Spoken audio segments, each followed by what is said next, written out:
This isn't a paranormal story of sorts. It is got somewhat of a spiritual story. It's actually two little stories I want to tell. I had to go. They go back to my childhood when I lived in West Virginia. Actually, excuse me. I don't know if this thing helps or not.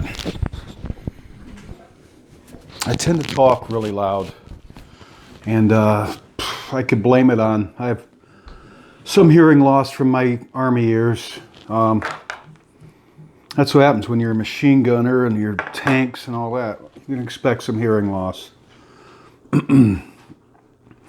Any rate, before I get to story 49, which is part one of my Bigfoot encounter and Into the Woods, and there's another spirit story attached to that.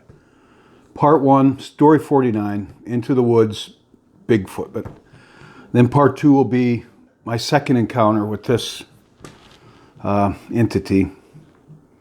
I've really got trying to get my head around it, and because I don't write a script for these things, I just kind of throughout my day I think about it, and I think of thoughts like what do I want to say about it, and I look for old photographs, which I have of the time and the era. I don't have a photograph of Bigfoot. Sorry, I really wasn't in a frame of a mind to start snapping pictures, and you'll find out.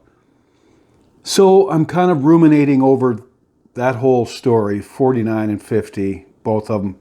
It's really part one, part two.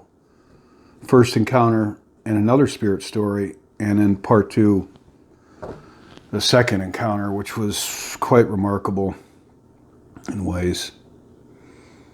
So while I'm ruminating over that, I had this story I like to tell. I used to tell my kids this stuff, and they liked it a lot. But this goes back to when I was a kid in West Virginia. The year would be 1969, 1970. And it's two little stories. One, I call it Rosaries, like Catholic rosaries, stolen rosaries, first sin. And the second story has to do with West Virginia hillbillies, an encounter I had with some really, really, really backwoods people when I was there.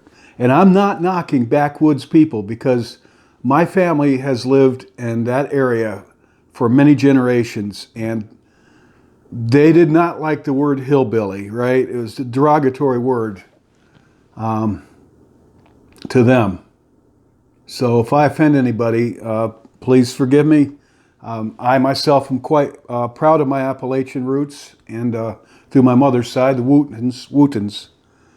And I might tell that story someday because I have a lot of their stuff, talk about a kind of an interesting story. I think it's interesting. Some of my ancestors down in that area. But I'm going to tell these stories, all right? So when I lived there, as a kid with my mom and dad, and I had three brothers, there was this old man that lived up the road from us. I mean, by old, I can still kind of see him. He's a wiry old man, looked to be at least 80, not older.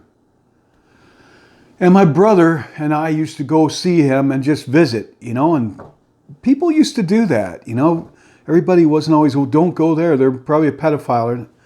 It's a shame that things are the way they are, and you have to watch out for your children, for sure. But there's also, it's a loss because there's a great treasure of people out there that, they're not meeting. It is what it is. But my brother and I used to go to this guy's house, and my memories of it, I was really intrigued with this guy. He's like, I'm getting myself, you don't know, but around me is all kinds of bric-a-brac, beer mugs and all kinds of trophies and accordions and you name it. Well, this guy was like that, but much more. I remember he played violin, and he had some violins around and musical instruments around, really old. I mean, this is like 1969 or 70, and this man looked to be 80, so probably a lot of antique stuff. And his place was really cluttered with just his bric-a-brac, his things that he collected through his whole life. And he was all alone. His wife had long died, and he lived alone. And so we used to visit this guy, and I thought he was pretty cool. I liked him. And something that stood out with him, especially stood out with him and me, was he had Bibles all over the place and crucifixes. And I didn't know it at the time what they were called, but he had a lot of rosaries. He had like a cigar box full of rosaries, really colorful beaded rosaries. And I thought they were like so precious. As a kid, I thought they were really something special. And he had a lot of Catholic stuff around. And so my plumbing, I don't know, weird plumbing here, this house. Any rate, that's what I remember. And, it wasn't long after, I started hanging out with this guy on occasion. I'd be there with my brother, I'd be there with myself, and he'd talk to me and maybe play the violin. But I really liked his rosary collection, and I thought they were beautiful. Well, the man died, and I heard about it. I heard that he died, and I found that sad. I remember, though, I went to his house alone during the day after I heard that he died, and I knocked on the door. There's no answer. The door was unlocked, so I let myself in. And I looked around, went around his property, looked around, and I found his box of rosaries, and I stole them. I took them home to my bedroom. And that night, I want to say something. I think this is like the first time I sinned and realized that I sinned something grievous to God. I mean, before this time in my life, I'm a kid, I do wrong, I'm going to get in trouble with my mom and dad. You know what I mean? I better not get caught or I might get a spanking in my case. And or yelled at and a spanking. And I got into all kinds of mischief, so I had it coming. No doubt about it. But it's the first time that it was just me and God and my conscience. And I wonder if everybody has that initial, I call it the first sin, when you realize that between you and God and maybe a third party, like this deceased man that I liked, that was so nice to me and my brother, that I'd sinned. So I remember laying there in my room at night looking at these rosaries, right? And I thought they were really cool. There was a lot of them. He must have collected them his whole life.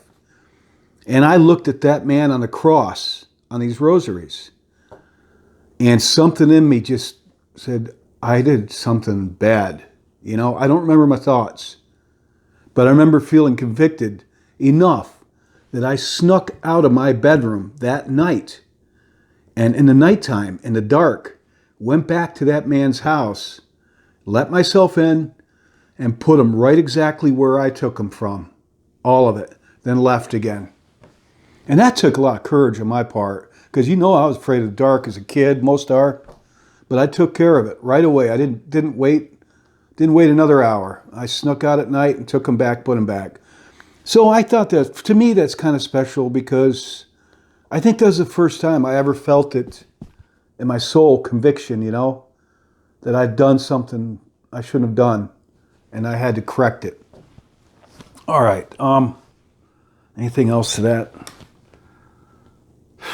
No. The second story I want to tell you there's nothing spiritual about this, unless this person. Now I don't think this person was a ghost. All right. My older brother, 3 years older than me, had a girlfriend, and her name was Dream McCall. I remember that. Her parents moved away. They didn't leave the state, but they moved away from where we lived. And I guess her parents were friends with my parents because we all loaded up in the car one summer day and we went for this drive. It seemed like it took about an hour or two. And I'm sitting in the back and we're going through the mountains in West Virginia, 1970. I'd say 1969 or 70. I'm not sure which. And we went on some back roads that even to me as a kid, I'm like, wow, we're really way out in the middle of nowhere. And just windy back roads all through the mountains.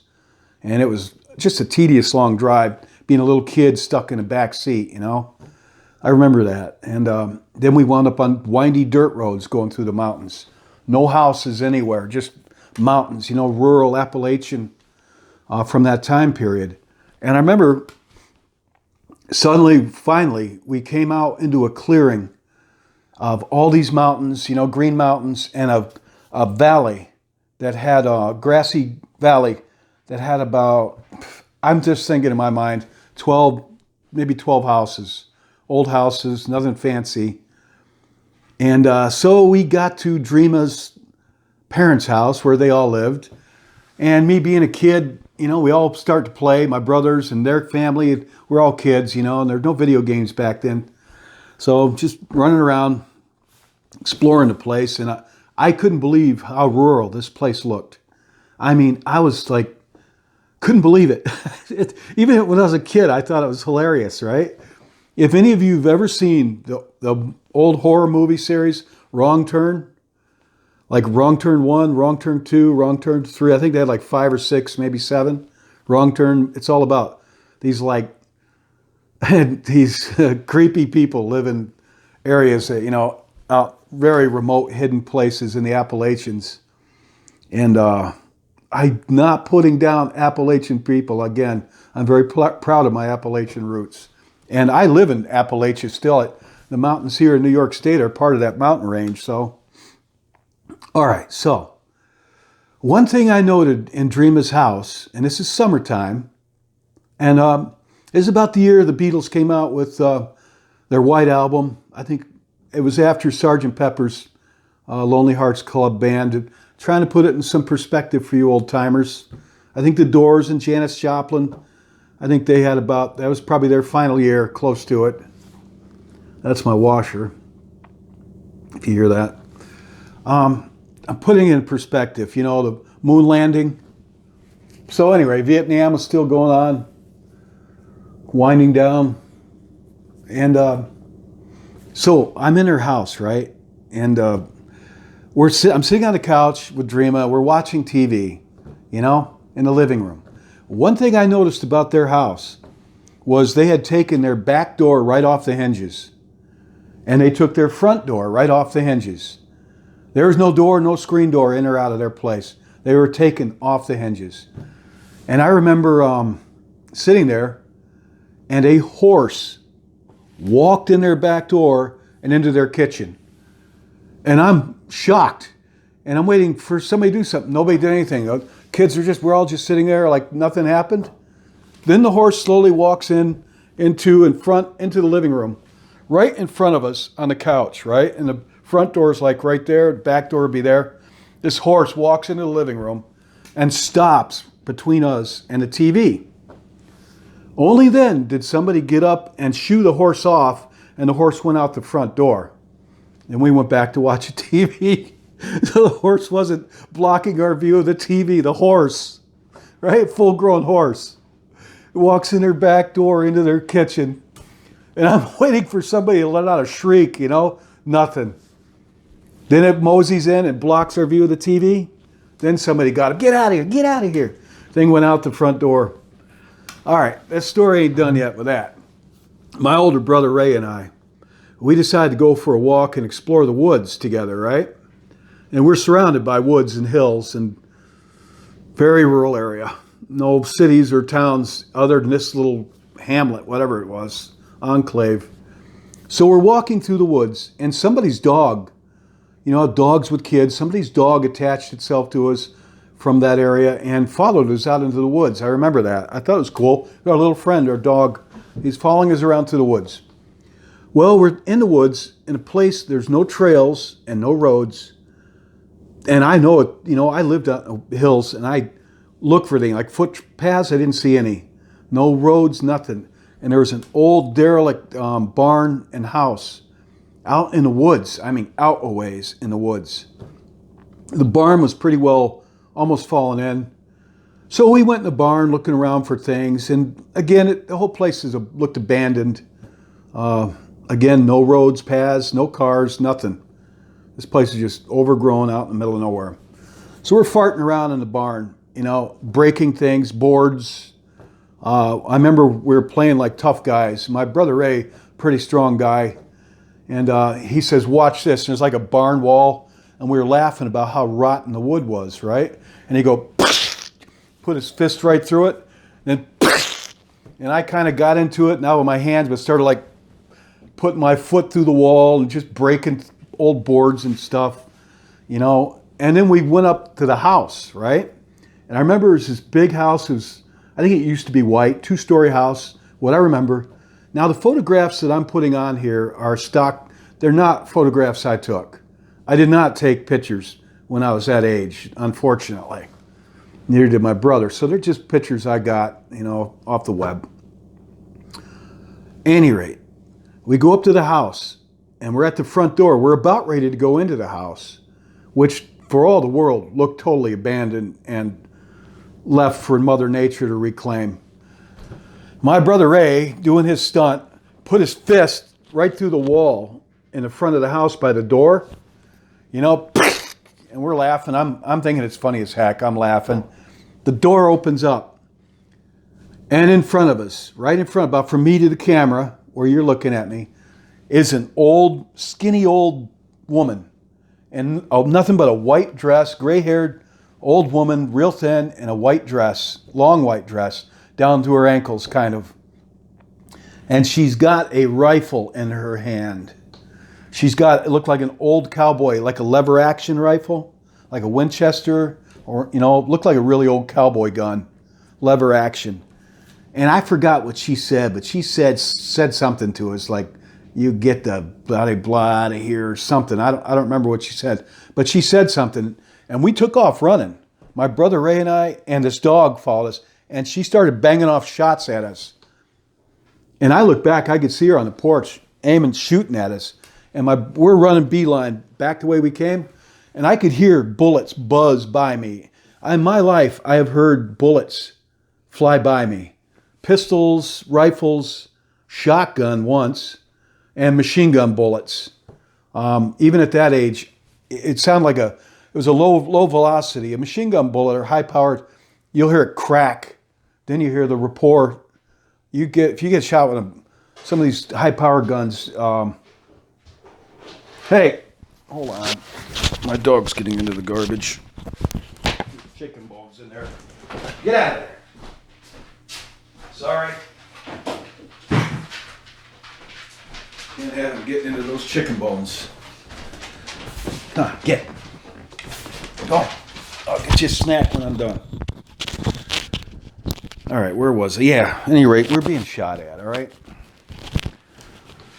And I turned around, and my brother Ray, he must have got this off the movies, but it worked. Because we're running straight, and she's shooting at us. We both could hear the bullets, sounds like a bee. That's what they sound like. A lower velocity, like this old cowboy gun, probably a 44 or a 45 lever gun. Maybe it was a 30-30, I don't know what it was. My brother Ray yells out, zigzag. And instead of running straight line, we started running zigzag so we wouldn't be an easy target. And that worked because we didn't get shot, and he's still alive, and I'm here to tell this story. But I remember looking back, and I did a couple times while I was running, and she shot the dog. I saw the dog was running too, for all he was worth. And I saw the dog get hit, and it just tumbled in the dirt and laid motionless. She was trying to kill us. And we got out of there, and we finally got out of sight and shot. She stopped shooting. We were out of there. And we were both winded. We sat down, and we couldn't believe it, And I said, the dog didn't make it. I told him, I remember saying these words. I said, the dog didn't make it. He says, what? I said, yeah, when we were running, I turned around and looked, and I seen the dog get hit, and it rolled, because it was running fast, and it got hit, and it just rolled and laid still. And that's the end of that story. But I got to say, that woman was trying to shoot us. And I mean, kill us, obviously. And we're just kids, like 10, 12, 13, if that. I wonder, what was she thinking? That if she shot and killed us, she would go hide the bodies? Maybe just make us disappear, missing people? You know, I wonder if she had a plan. I don't know. Pretty weird though, isn't it? So I just wanted to tell those stories. And the stolen rosaries and vintage hillbillies. And I don't mean that derogatory, but this woman was a psycho something. Who knows? You know, she looked ghostly because she was dressed in a long white old-fashioned dress. But I don't think ghosts can fire a lever action rifle, the best of my knowledge. So she was no ghost. And not only that, it occurred to me when I was thinking about this, you know, that's why I ruminate over these. And I said, we didn't know maybe there were more people in that place with her. Maybe there's like some others around there. You know, maybe they'd done this before to people that stumbled onto their property. Maybe anything. So that's a crazy story. But I remember those people and how funny I thought it was that they just took their door off the back, right off the hinges, and took it off the hinges on the front door to the point they were so comfortable and laid back that a full-grown horse could just walk into their kitchen, look around, and wander into the living room and block between us the TV and the couch before they'd shoo it out the front door, which had no door on the hinges. So that's that little story. I like to tell stories. Hope you're all doing good. Hang in there. All right. Thank you. Hopefully I'll get around to story 49 for long. That's kind of a bit of a heavy-duty story for me.